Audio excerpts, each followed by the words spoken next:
Hello mga beshi, welcome back po sa aking channel. Kamusta po kayo lahat? Ako nga po pala si Kim Jen. So sa mga bago po sa aking YouTube channel, welcome po kayo. I-like nyo lang po yung aking video, mag-subscribe at i-click nyo lang po yung notification bell para mas ma-update pa po kayo sa mga video na aking gagawin. So for today's video guys, ay mag-share lamang po ako, no? Ano nga po ba yung mga bagay na nabili ko nung nagbalik po yung nagbalik po tayo sa MECQ last August. So niya po, so medyo natatagalan po ako guys na mag-vlog po ngayon or mag-share po ng video kasi nga po guys, iniintay ko po talaga yung aking Google AdSense pins. So makikita nyo po guys na yung mga video po na in-upload ko ay meron na pong mga commercial. So pakiusap ko lang guys na huwag nyo pong i-skip yung kasi doon po ako kukuha ng kikitain ko sa aking YouTube channel.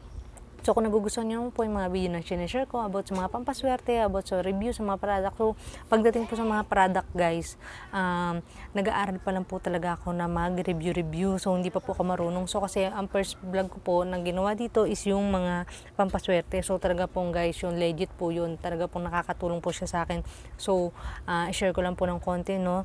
So, inumpisahan ko po na maggagawa talaga ng mga YouTube vlog is noong January lang. Tapos, after 6 months, ayun nga po guys, so natutuwa naman po ako na na-monetize na po yung aking YouTube channel. So, inaantay ko na lang po yung aking Google AdSense pins kasi na-reach ko na rin po yung kanilang goal na ano ba ang tawag doon. Basta may tawag sila ron yung maka $10 ka para makuha mo yung Google AdSense pin mo at doon magtutuloy-tuloy na makakakuha ka na ng sweldo sa ating YouTube. So, ayun nga po guys, no, syempre, ang galing-galing naman, no. So, dahil po yun sa aking mga pampaswerte. So, ngayon guys, so nakwento ko lang yun. Kaya medyo natatagalan po akong gumawa ng video kasi gusto ko nga po i-vlog yung kaso. Dahil nga po sa ating sitwasyon ngayon, so medyo nalilate po siya ng dating. So, dapat po, after 2 weeks is darating na siya, August 12. Nung na-monetize ako July, tapos nung kumita ako ng $10 is August 12. So, isang buwan na rin mahigit.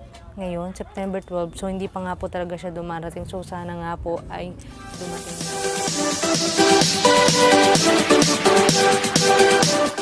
So, yung mga beshi, no, about naman po dito sa aking video na gagawin. So, share ko lang po sa inyo yung mga bagay na hindi ko mapigilan na pagka kunyari ako nag-iisa tapos kung saan man ako makakita. So, hindi ko mapigilan na bumili or mag-add to cart para makabili ng mga gamit. So, ano nga po ba guys, yung mga nabili ko during this quarantine. So, eto nga po guys, ano. So, una kong nabili, eto, kung nakikita nyo itong sewing machine. So, hindi ko alam kung talagang agad ay magagamit ko siya, pero ito nga po, ginawan ko na siya ng review.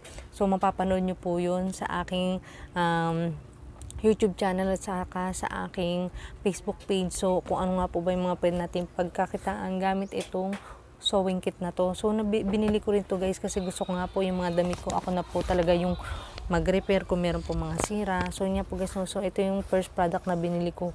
So, nakita ko lang naman kasi siya na naka-sale. So, ayun, hindi ko napigilan. Na-add to cart ko siya mga beshi. So, ayun nga po guys, no. So, mga beshi is, binili ko lamang to sa halagang 550 pesos. So, inabot siya ng 600 plus kasi nga yung shipping fee.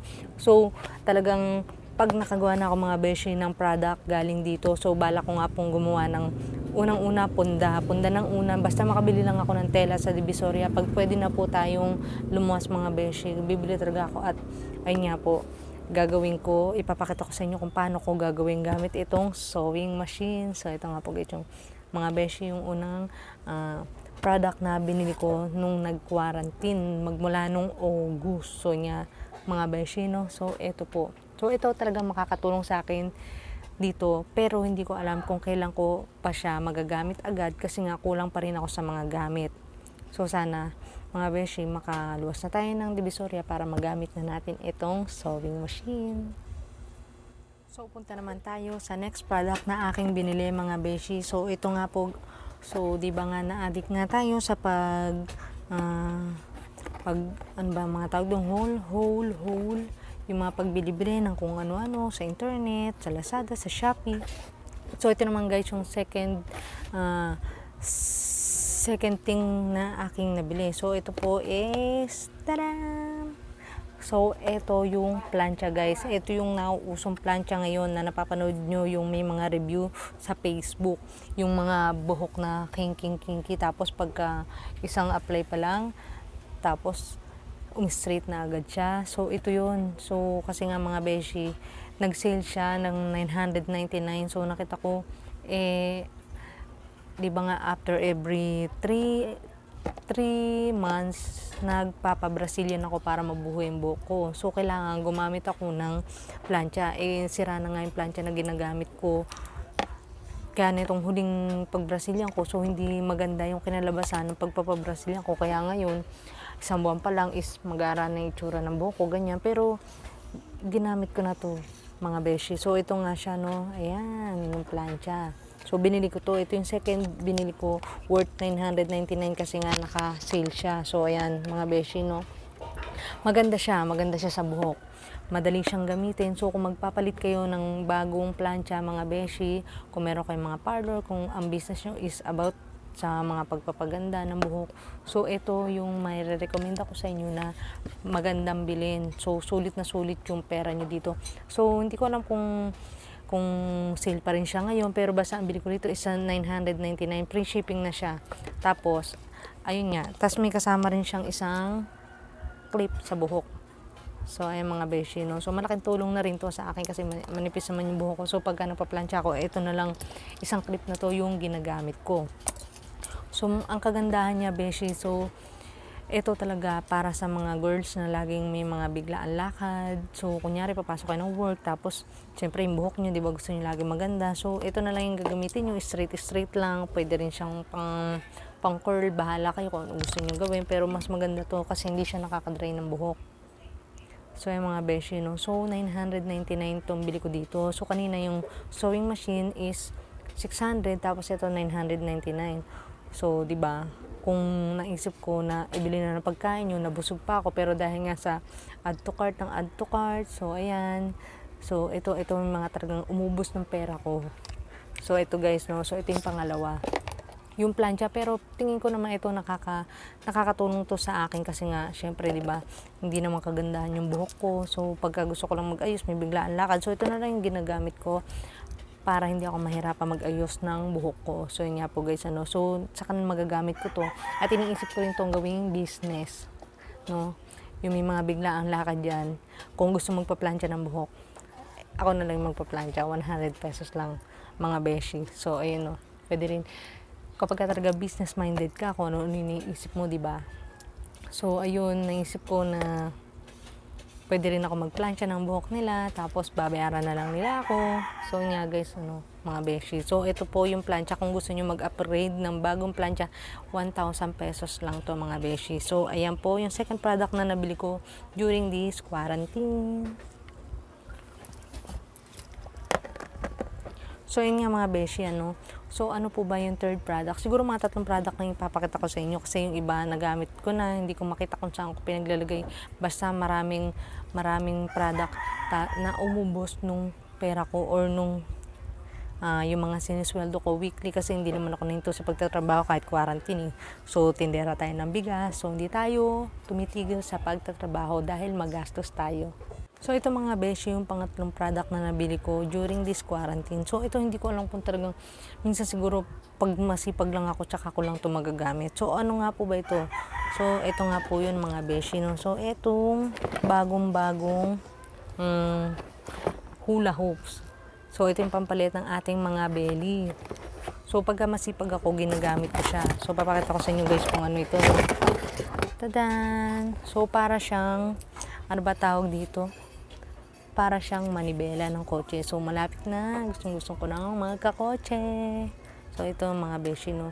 So, ang gagawin nyo rito. Tapos, meron siya na itong pedometer. So, dito makikita kung ilan na yung kumbaga, yung pag-ikot na ginagawa mo sa iyong belly para dito. Tapos, ito na yung bagong version ngayon ng mga hula hoops, eh. Tapos, meron siya rito pabigat. Depende kung anong laki ng inyong belly. So, ito guys, meron siyang kasamang 3 extension. So, So, ilalagay mo lang siya dito kapag hindi ka siya, kunyari, medyo mataba ka. So, ang gagawin mo ito, piplip mo lang to, ayan. Tapos, ayan. Ilalagay mo tong pabigat. Ito nga pala yung pabigat, mga beshi, no? So, ayan, ganyan. Tapos, pag nahuhulaps kayo, ito lang yung umiikot. Pero may bigat siya. So, talaga mapapuwersa kayo na ganyanin yung katawan nyo. Tapos, kung hindi naman sa inyo kasya yung meron din siyang pandagdag. Ayan, ipiplip mo lang ganyan. Tapos, madadagdagan na. So, kung hindi ka pa rin kasya rito, so mataba ka na talaga, dagdagan mo pa ng 2. Ayan. Tapos, ito, itatapat nyo to dun sa pinakapuson nyo. Tapos, saka nyo iikot ito para napapuwersa. So, maganda to, mga beshi. Ito yung bagong version ng ating hula hoops para sa mga nagpapasexy. So, ganito lang yung mga beshi, ganyan. Tapos, umiikot to eh. Yan, pag ganyan. Siya yung pinaka umiikot, hindi yung hula hoops. Diba yung mga dating hula hoops is yung hula hoops ang iikot sa inyong bewang. So, ngayon, ito lang pong pabigat na to, yung iikot para ma-force na po. So, maganda rin siya, mga beshi. So, nakakatulong din siya para sa ating exercise, nakakapawis din. So, ayan mga beshi. So, nabili ko to ng halagang 300. Iba-iba yung presyo nito. So, ito sa Lazada ko to binili. Yun nga po palang sewing machine, mga beshi. Sa Lazada ko nabili. Tapos, yung pamplansya sa internet, sa Facebook. May Facebook page doon. Tapos, ito, sa Lazada ko rin to nabili. So, 300. Inabot ito ng mga nasa 400 kasama na yung shipping fee. So, marami naman tong kasabay na product, kaya okay lang din. Nasulit ko rin yung 65 pesos na shipping fee.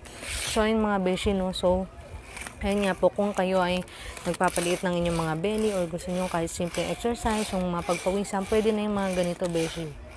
So, ayan, no? Kung nakikita nyo yung pedometer. So, nakikita dito kung ilang ikot na. So, itong nakalagay dito is 482 na ikot. So, pag ganyan-ganyan na, basta nadaan to yung ito, kasi para meron siyang sensor na madadaan siya dito, tapos mabibilang siya or makakount siya. So, yung mga beshi, no? So, ito maganda to pagka kunyari, mag-exercise kayo. So, ito na lang yung mga pang sa bahay lang para, first advantage nito, yung hindi na kayo masyadong kailangan gumamit ng malaking space sa bahay nyo para lang makapag-exercise. So, konting ganyan-ganyan lang. So, pinapawisan na kayo kahit nakatayo, kahit anong ginagawa nyo. Mga beshi, naghuhugas kayo ng plato, na nakatayo, ganyan. Nanonood kayo ng TV, kaganyan-ganyan lang kayo. So, pagpapawisan na kayo. So, malaking tulong to, mga beshi. So, binili ko to kasi gusto ko nga po na always stay flat lang yung aking tummy. So, minsan kasi tamad ako kasi nga, diba, sa gabi nga ako nagtatrabaho. So, sa umaga, minsan inaantok na ako. Minsan, hinahati ko na yung oras ko. Magbablog ako.